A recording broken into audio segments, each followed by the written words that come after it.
in a professional manner. Are you with me? So I walked away from him today, and I meant that. I'm not wasting any more of my energy with a person who you have told at least 3 times. And what does the Bible tell us? After the 3rd time, you treat him as a tax collector. So that means, how you doing, man? Holler at you later. Now, hopefully, I'm hoping that may say something to him. And if he comes back with a humble spirit, well, that's another story.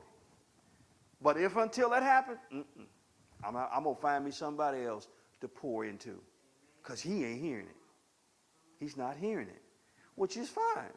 I get it. Ain't no sense in me getting mad at him, and no sense acting funny around. No, ain't going to be none of that. But it's going to be, hey, man, what's happening? Good, man, I'll let you later.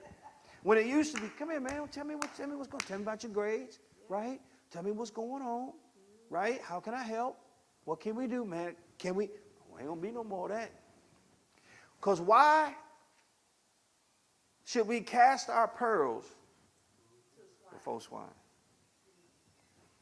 I ain't mad at it, but I've made my peace with it. I done moved on to somebody else. And I got a whole cotton field, cantaloupe field, melon field, whatever you want to call it, to choose from. So I got this guy. Teacher calls me and says, look, can you talk to him? Because he don't want to do nothing I say in class. I said, sure. I said, come on outside. And I said, tell me your side. I always start with that. Tell me your side, right? Tell me what's going on. And he said, man, so-and-so. I said, well, he's asking you to take your hat off. Why would you take your hat off? All right, then I'll take it off. Then I say, what's your grade in this class? He said, I got a B. I said, what'd you make the first 9 weeks? I said, an A.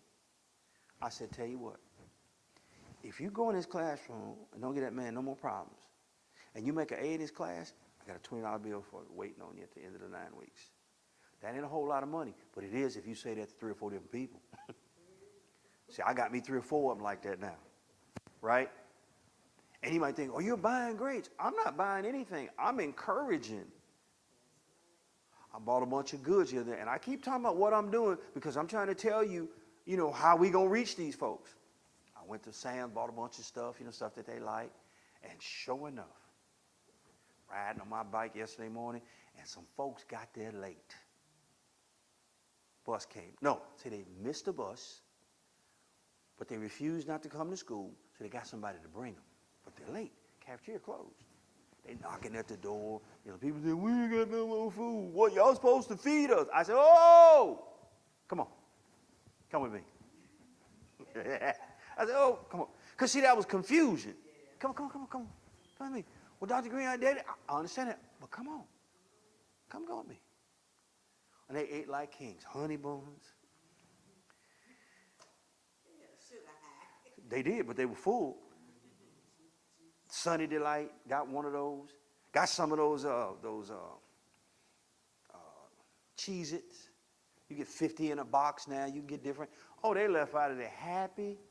Oh, they were happy because, and somebody asked me, well, why you do it? I said, God, see there? They asked me. I said, God has blessed me where I can help some other people. That's all this is, right? That's all this is. And if they make them A's like they say they will, oh, I'm going to do what I said. But, oh, it's going to come with a sermon, too. Oh, it's going to come because what are we doing? We are breathing out what? Life. Life. And they do it a lot of different ways, but we breathe life. And that's where God begins to see and separate the man or woman of God. See, when you see something that nobody else sees, because what if we told you that oftentimes God's opportunities come wrapped up in what? Problems. This was a problem for the nation, and nobody saw how to solve it. Nobody saw. You're talking about hundreds, maybe thousands of men on the battlefield, have fought before, won battles before, Why was this such a problem? Because he was the biggest thing they had ever seen. Now watch now, and then he set the terms of the engagement. He said, send me somebody to fight with me. And if you beat me, we'll serve you. You beat us, we'll serve you. Well, first of all, while he was out there running his mouth, I'd have had a gun ready. Pow, pow, him right there. Well, they didn't have guns, but the point is, his size blew their mind. Are you with me? His size blew their mind. Here's something free. This is what you got to do. Learn to do your due diligence. You know what that means? Do your homework. See, David, while they were out there afraid, David was doing his homework. He said, I got my slingshot. All I need is a rock. But I need a certain kind of rock because I kind of hit him from a distance. This wasn't hand-to-hand combat like the lion and the bear. He says, I got to hit him from a distance. I can't get close to him because if he grabs me, I'm in problem. I'm done. So I can't let him grab me. All this is calculating in this boy's mind. This is why he could speak so proudly and so deliberate to the king. He said, just like the lion and the bear, God will deliver this dude to me. Why? Because he had what? Vision. And so part of what we say, uh-oh, I think I went dead, about vision is what? What's the parentheses? What must you have to have God's vision? You got to be holy. You got to be holy. So on Friday, you can wear jeans at our school. I don't have a lot of jeans, but I got a pair. And the four I have, two of them had them holes in them. Are you with me? You know what I'm talking about, right? It's this decorative thing that holes in them. So I show up to work one day with a pair of holy jeans. I ain't been there long enough. I ain't thinking about that. And so I get in my office, and I share an office with another worker, and there's a fourplex, right?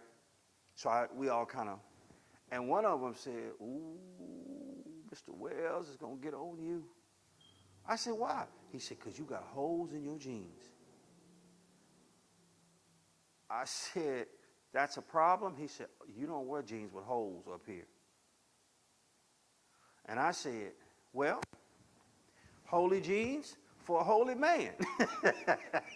They did the same thing. They broke out laughing. They say, "You crazy." I said, "What else can I say?" See that, you know what I'm saying? That I had to think. Holy jeans, holy man. Oh, okay. This is what David did. Because, wait. Let's go back. How did Adam receive the breath of God? You said it once. What? Because he was in his presence. As we'll give a recap. Most people think, or the picture in their mind when they say God breathed into him, is that God walked to him and closed his nose. That's the picture. But think about the other picture, that he's sitting on the shelf. He's already made, but he ain't ready to be activated yet. I shared that with the military men because it was a military service. I said, you know what it means to be activated. Y'all can be practicing. Y'all can be running all them laps in the morning, but you don't do nothing until you're what? Activated. So he's sitting on this shelf, Leanne, and God says, I'm ready for him. So the angels ushers him into God's presence. And all God did was what God does. He just, and he breathed into him the breath of life. And he became holy. Because he had what? The breath of life. Because who did it come from? A holy God. Oh, y'all not hearing me today. So we're talking about how powerful our words are. Are you with me? Our words are powerful. And what we say is important. So after they had in the service, they have a balcony. And there were young people sitting up there. So immediately I'm thinking, oh, I'm not letting this pass. And I said, there's a survey that was taken that 67% of the kids from 5 to 15 have never what? Been in a church. And I said, but y'all are in this church. I said, what a privilege and an honor it is to have y'all here, right? And I said, you know, when you meet a young person, you should always lead with what? Respect. Good morning, how you doing, Mr. Jones? How you doing, Mrs. So-and-so, right? Lead with respect. Where you queens going? You know, where you fabulous men of stature? Something, you know, instead of, man, where y'all going? You know what we can say? So you lead with respect. Well, okay, we finished after the service. Their protocol is whoever speaks comes down and he greets the people. So a lady walks up to me and she says, I really appreciate what you said about the young people. I said, really? Why? She said, because we had a problem last week. There was somebody who got upset with one of the youth. Something was said, so we moved it. And she said, but now I realize how I can minister to them better, how I can approach them better. Are you with me? So what did she receive? What? The breath of what? Life. And that's what we do. And we get that because we're in his what? Presence. Oh, you missed that. Say it again. We get it because we're where?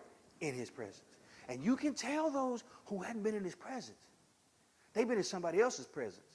And they represent him with their words. So, what are we saying to you today? That to have vision from God, you have to be holy. How are you holy? By what? Being in his presence. That's the simplest I can give it to you, is to be in his presence. What do you mean by that? You're in his presence right now. Anywhere you can go to learn about God, you're in his presence. Are you with me?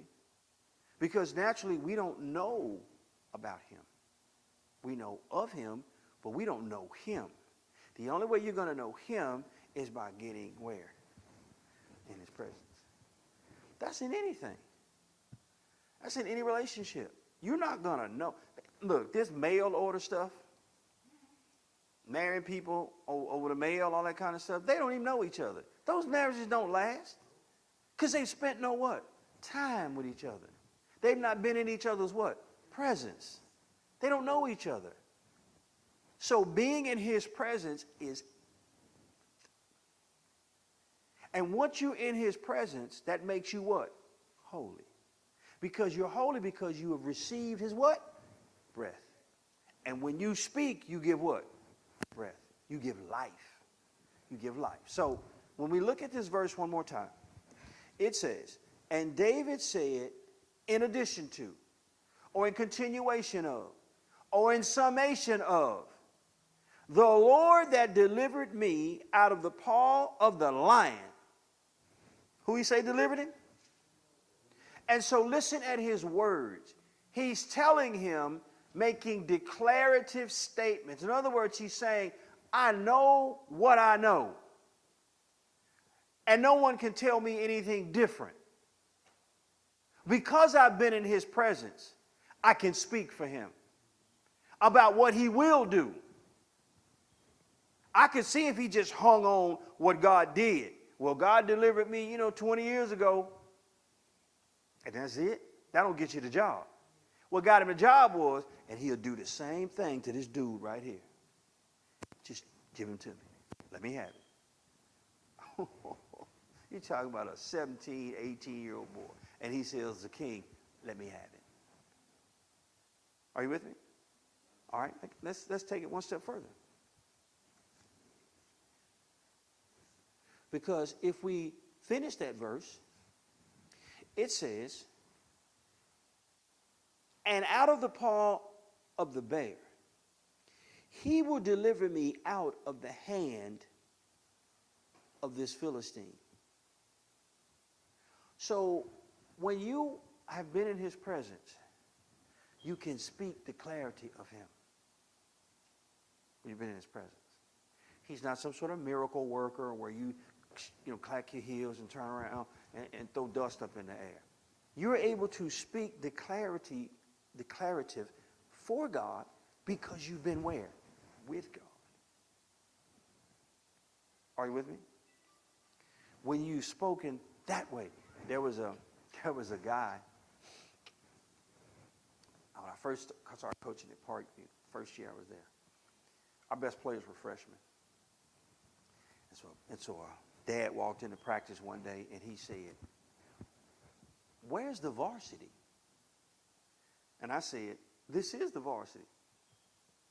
They were all ninth graders, basically. I said, "This is the varsity." And he said, "Oh, man, we're going to struggle." We laugh about that today when I bring that up to him. He was so serious, and he was a basketball player himself, so he knew the game. He said, "Bro, we're going to struggle." I said, "Struggle?" I said, "No, we won't." I said, "Let me tell you what's going to happen." I said, "In the first year, we're going to learn each other. We're going to make the playoffs." And I said, "It's going to be on after that." Year one, we did. Year two, we lost in the finals of the state tournament. So we go to a tournament up in Memphis during the summer. Steamboat Classic, big tournament. And we go up there, and we played okay, but we didn't win nothing. So I had another parent walk up to me, and he said, "Coach, man, I'm sorry, man. I know you're disappointed. I know you have worked hard, and this is just disappointing." And I said, "Oh, absolutely not." Because he didn't see what I saw. I said, "But let me tell you what's going to happen." I said, "We're going to win the state championship the next 2 years. We're going to be ranked in the country, one of the best teams in the country." He looked at me like, "Coach, have you had a stroke? I mean, what?" Because he did not see what I saw. And the reason why I could see it about them is because I had brought them into God's presence. As simple as it was, by simply praying before praying. You're bringing people where? Into his presence. And I said to him, "Watch what I tell you." And as I'm standing here today, that's exactly what happened. 2 straight championships in a row, back to back. Ranked 4th in the country, United States by USA Today. I mean, we were up there. And at the end, it was all over at our banquet. A man walks up to me and he says, "Man, I got to apologize to you." I don't even know the guy. I said, "Why?" He said, "Bro, because I was wrong about you. I've been dogging you ever since you got here. But now I see what you were doing with them kids." Because when we pulled up at the banquet hall, we riding in a limousine. And they jumped out with tuxedos on. Good-looking young men, every one of them. And the man said, "I now see what you were doing. You were trying to raise young men." He said, "Man, I apologize." I said, "No problem." They know who he was. But those boys had been where? In his presence. That's what our job is. That's our job, is to bring them in his presence. He'll do the rest. But you have to model that for them, because they ain't going to come on their own. Right? So you have to figure out ways. Is it through a honey bun? Is it through $20 for this day? Oh, I got to get your attention. And once I do, I got a chance to bring you where? Into his presence. Because they're going to say, "Why are you doing this?" I said, "Because God loves you." Come on now. I'm trying to show you how this thing going to be. It's being set up right now. God's setting it up.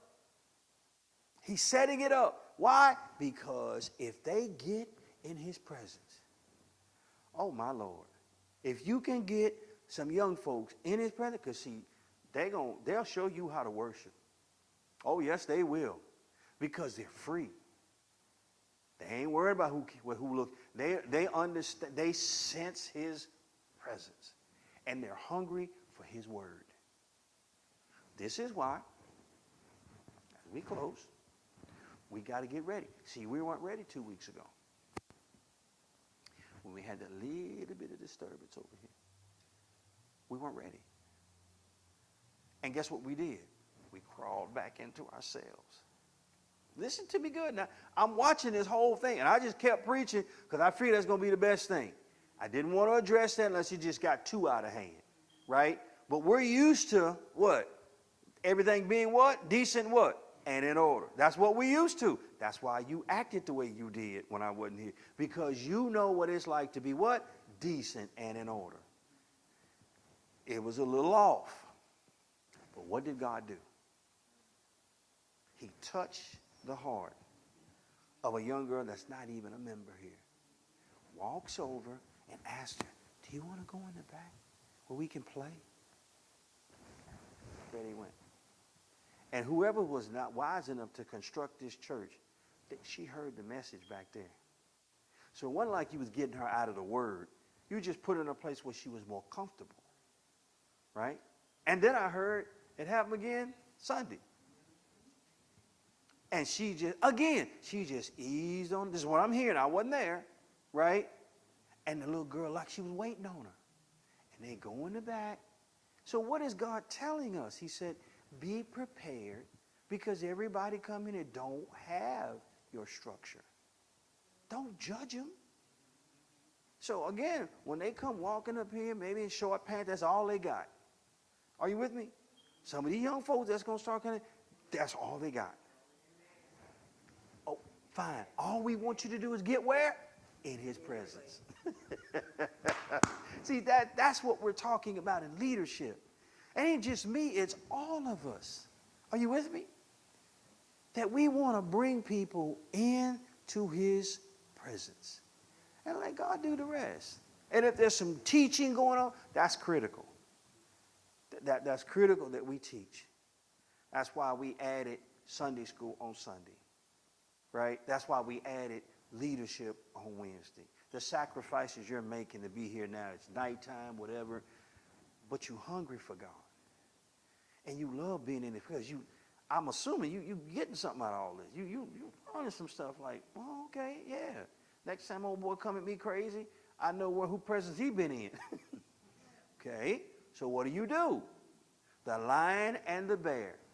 When you are with God, you can speak assuredly that nobody else can see what you see. When I said them things to that dad, he looked at me and said, Coach, something wrong with you. Didn't you see what I just saw? I said, well, don't they have referees? Now, if this is just a street ball fight, we lose. But as long as they got rules, those rules, we're going to use them to our advantage. So what are we saying?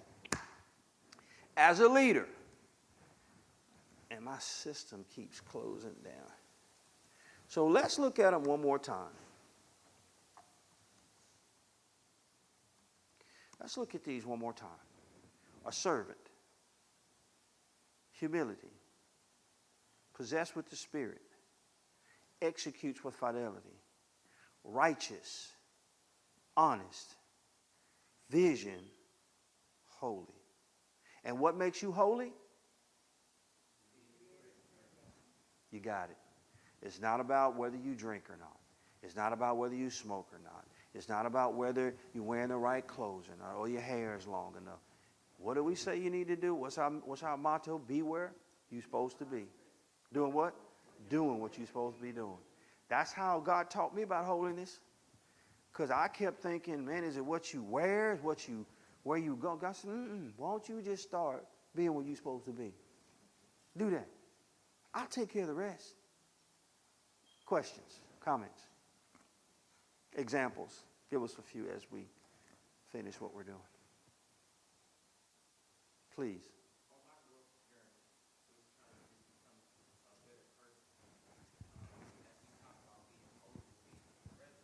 I'm just getting close to you so they can hear.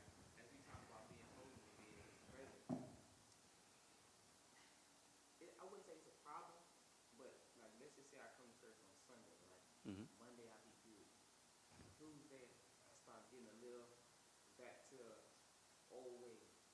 Wednesday I'm coming back to church because I'm coming back because I got to get filled up again. How do you keep that momentum? How do you keep that energy? How do you keep that holiness when you're not in the present? Like, so I know, like consciously, like even when I deal with kids, I get frustrated real fast.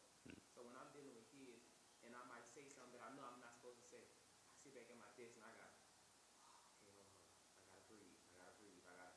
So how do you do that when you when you go times to where you're not into, besides praying, because obviously I pray like 3 or 4 times a day. So how do like I'm just trying to see what would you suggest?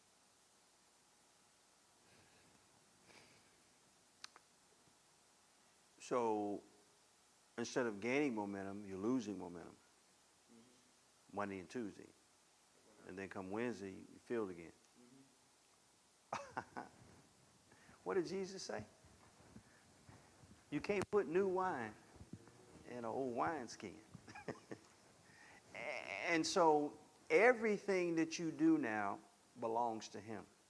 Your track team belongs to him. Your students belong to him. And when you look at it now, you know when you start off, you're going to be with people who have not been in the presence of who? God. You already know that. That's not blaming everybody. That's not putting everybody in the same basket. But for the most part, they have not been in God's presence. So now you have to think, okay, now wait a minute. The number one job is for the enemy is to take me out of what? God's presence or character. That's his job, is to take me out of my character. How does he do that? By your job. By being around people who have not yet been in God's presence.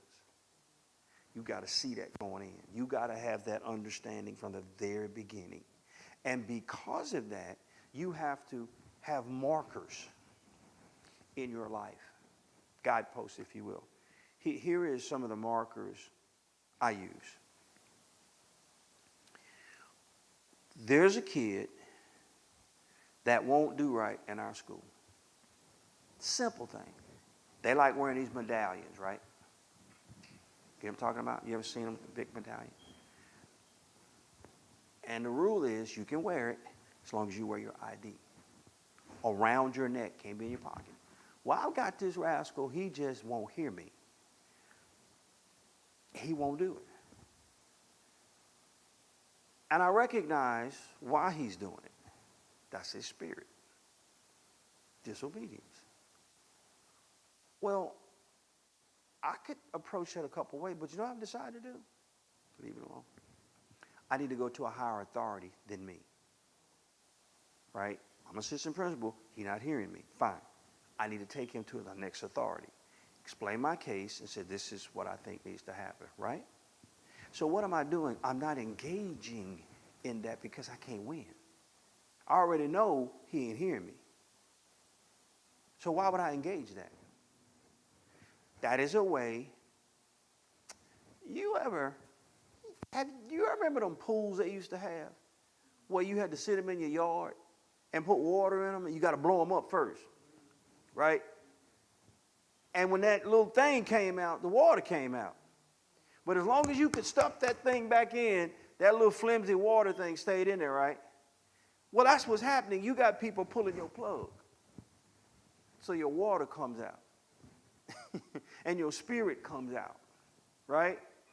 And you got to recognize every time you are challenged, they're trying to pull your plug. You got to recognize the battle that you are in. See the whole field, as I tell my wife all the time. See the whole thing. You're seeing a piece, which is correct, you're right, but see the whole picture. You are in a situation where you're dealing with people who have not been in his presence. Ain't been there. That's no knock because we were all like that. But the key is, how do you keep your sanity? How do you keep your spirit filledness? Don't let them pull your plug. You see a situation that you think you can't conquer it, then you need to hand it off to somebody else who has more authority to conquer it. Because when you engage, you're going to lose that every time. You've already lost.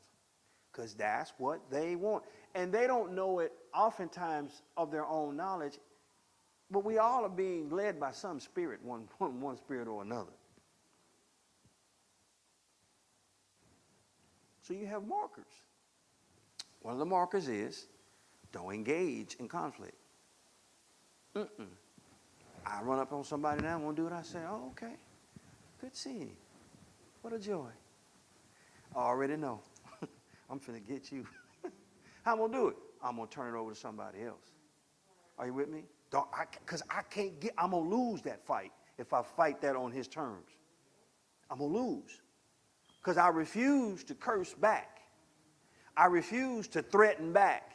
So I've lost in that kid's mind. So what do? No worries. Have a good day. But now I'm thought, I got to take him to the next level. What does the Bible tell us? You have a conflict and y'all can't settle it. What do? You take him what? To the next authority. You take him there and y'all still can't do it. You take him where? To the church. Right? That's what you do. And we've got to get out of this, you disrespecting me. Well, what else is the devil going to do? That's what he wants to do. If he can do that, he can get you over here, out of his presence, and you're going to do what we all do. So the key is, you got to see the fight. David saw the victory before anybody else saw it. He had already been in the presence of God, and he invoked God again by saying the same God or the same authority, right? He wasn't fighting him on his own strength. He said the same God that delivered me once, gonna do it again. He spoke something that no one else saw. Are you with me? He spoke something so profound, it was holy, because who did it come from? God. Because he had been where? In his presence. So you've got to understand the enemy is trying to pull that plug out.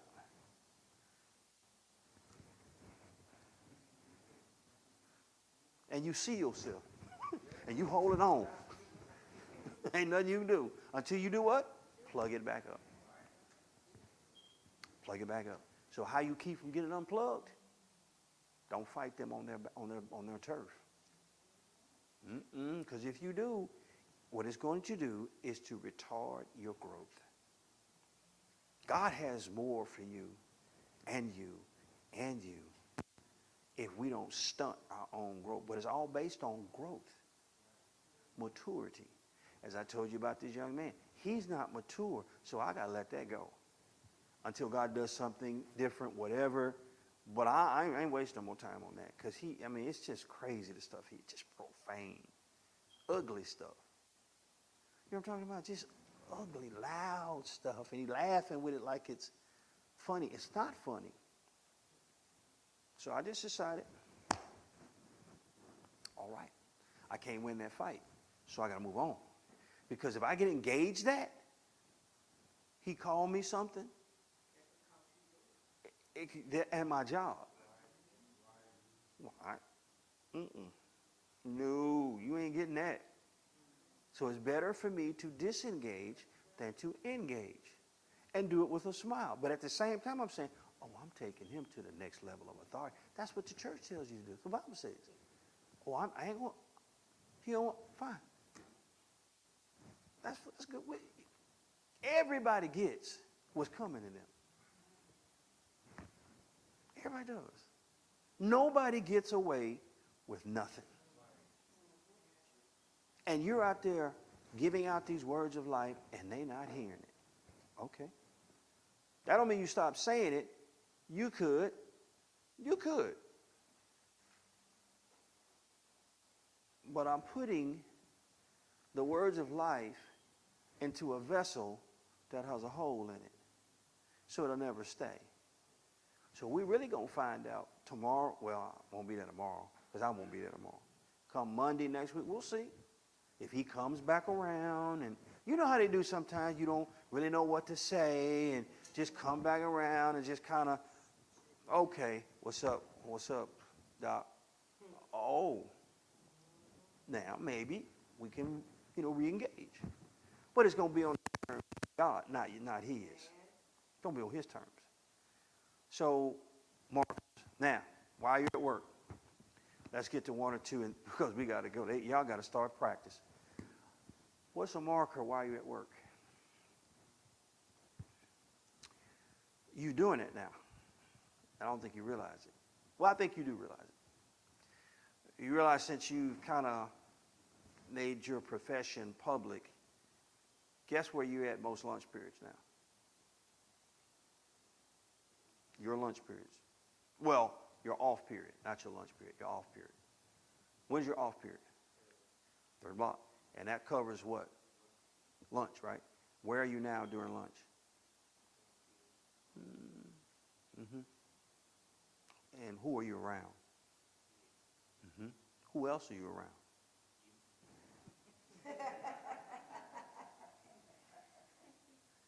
And what do we talk about?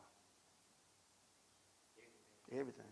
Church, cooking, right? So what are we doing? We are what? Fellowshipping. And what are we doing? We're sealing up our little holes. Because all day long they're trying to pull at them now. Are you with me? So you're doing something, I don't think you realize that you are stopping the leak. Right? So that's one thing. Having fellowship with someone. That's a big deal. Right? For you it works even better because I'm an administrator. And if there's a problem, and I'm coming. Right? What have I asked you to do? Mm-hmm. So now are you what? Obeying. See, that's another way to keep your plugged in. When you obey. Talk to me now. See, and then the last thing is, what do you do after school? Before the bell rings, what do you do with your class? To go to your duty post, right? So you do that every time? So that means you're faithful. All these things are plugs you doing, right? Plugs. Finally, watch this. You know that young man I told you about that's smiling all the time, and I tell you he wasn't smiling that day, and I told him, you know, you're an influencer, and he said, man, nobody ever told me nothing like that. He's come past me a couple of times. He said, hey!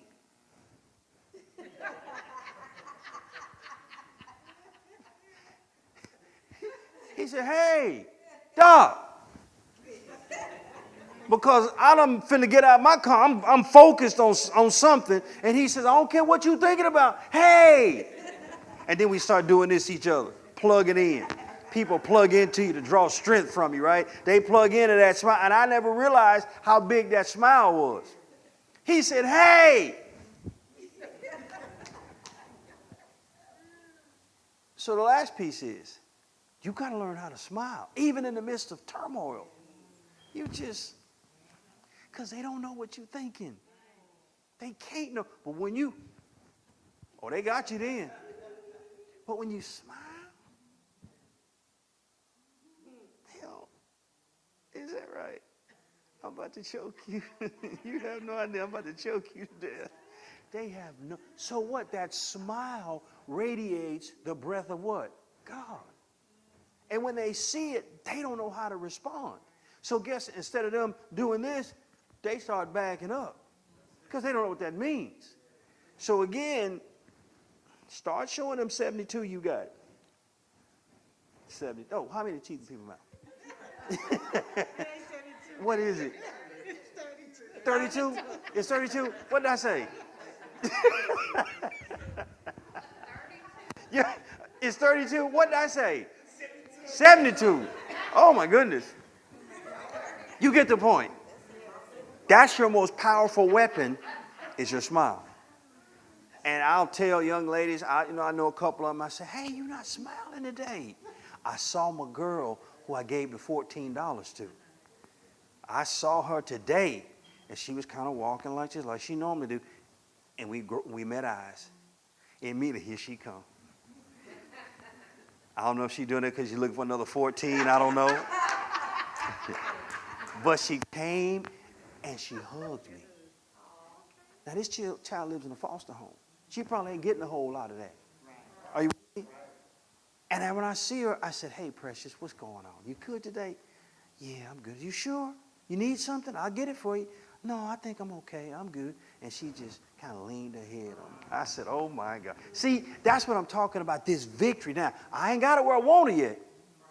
I can't, well, the Lord would have you to know. No. Don't be scaring nobody off. No. Just in due time, she going to ask me, why are you so nice to me? And when that door opens, Mount Pleasant going to run through it. All of us going to run through it. It's that smile. They don't know what you're thinking. That is your greatest weapon, is your smile. Even in the midst of turmoil, just because you already know, boom, I can't engage this. I'm going to take this to the next level. Let me get out of this situation. Because if they pull my plug, okay, and your water ain't going, it's going to start leaking a little bit. And the next kid that say something, oh, you gone then. Why you showing so? Because you ain't got no water. You know what you ain't got nothing in it. Because somebody done pulled your plug, done cut your thing, and you didn't know you was cut, and you bleeding water everywhere. So what are your markers? 1, your smile. That's your greatest weapon. 2, continue your fellowship.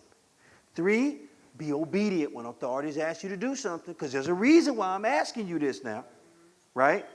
And then 4, remain faithful in your job. If you know where you're supposed to be at the end of school, you be there faithfully.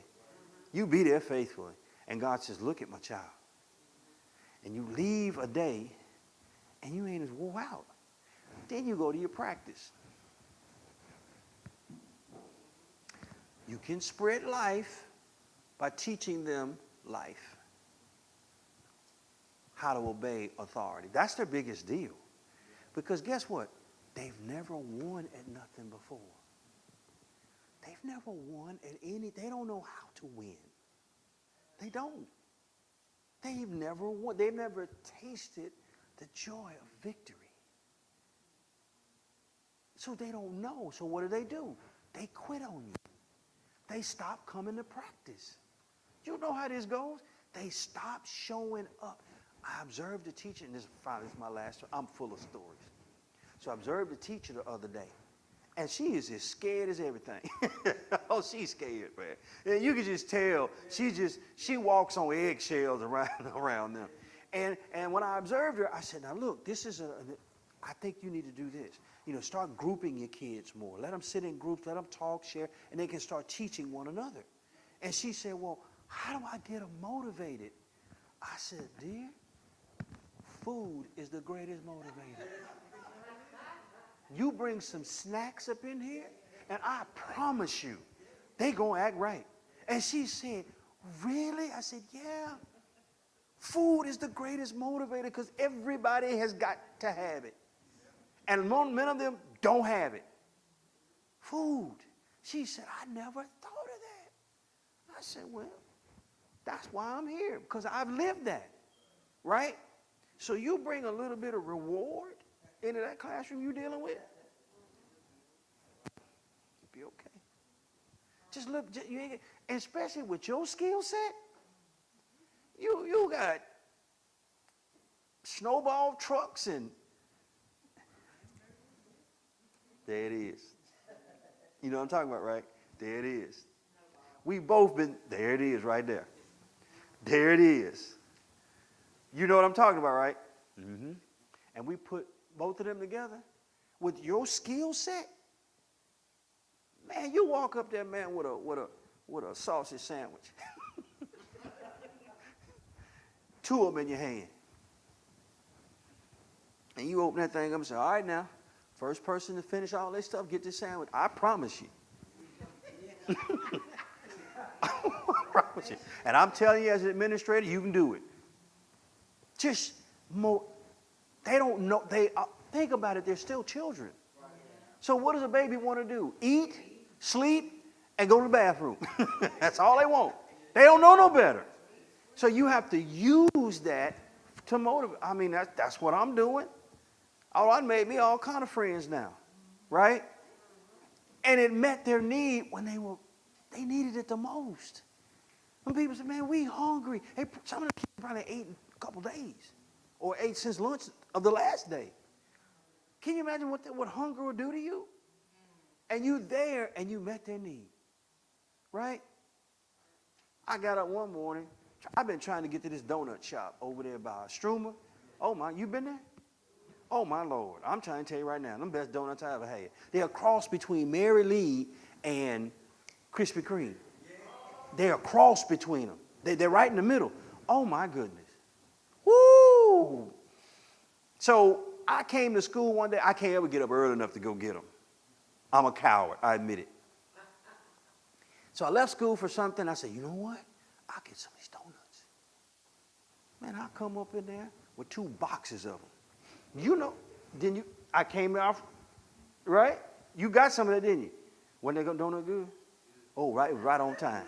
You talking about he's an on time God. Them donuts was on time too, partner. Oh, because he said, can I have another one? I had to get him out the box. I said, no, everybody's got to get one. And the kid is right by Stroma. I'm trying to tell you, on Wimborne. It's right by the football field. If you pass the football field, you've passed it. It's right there on the right. So I had enough where I gave some to my suite mates, right? And then a kid or 2 got it. They said, oh, where you get these from? I said, bro, I'd have to put you in witness protection if I told you. These are the best donuts. So now when they see me, what do you think them kids saying? Doc, when we going to have what? And I say, what I'm getting out of it, I need some good behavior and I need some good grades. Right? So I'm drawing them into the donut trap. Because at some point, when they're giving them donuts, I'm saying, you know how good God is to you? Oh, do you know God has a plan for you while you're eating this donut? That's how powerful Jeremiah 29:11 is. He says God has what? A plan for you. All God needs is a runway to get into him. And I'm doing it through what? Food. Oh, yeah. With your skill set, man. Cook like you do. And you got a trusty assistant right here. Can help in it. Oh, my God. Father, we're just so thankful for the simplicity of your word. And God, we're going to use what you tell us for your glory. In Christ's name, amen. I tell you, I could do this all night long. All night long. What a joy it is, unspeakable and full of glory. My man said, what do I do? I got you. You bring some food up in there. Golly, Mr. Scott, what got into you? Just the Lord, man. Oh, you righteous? You holy now? Yeah, I've been in his presence.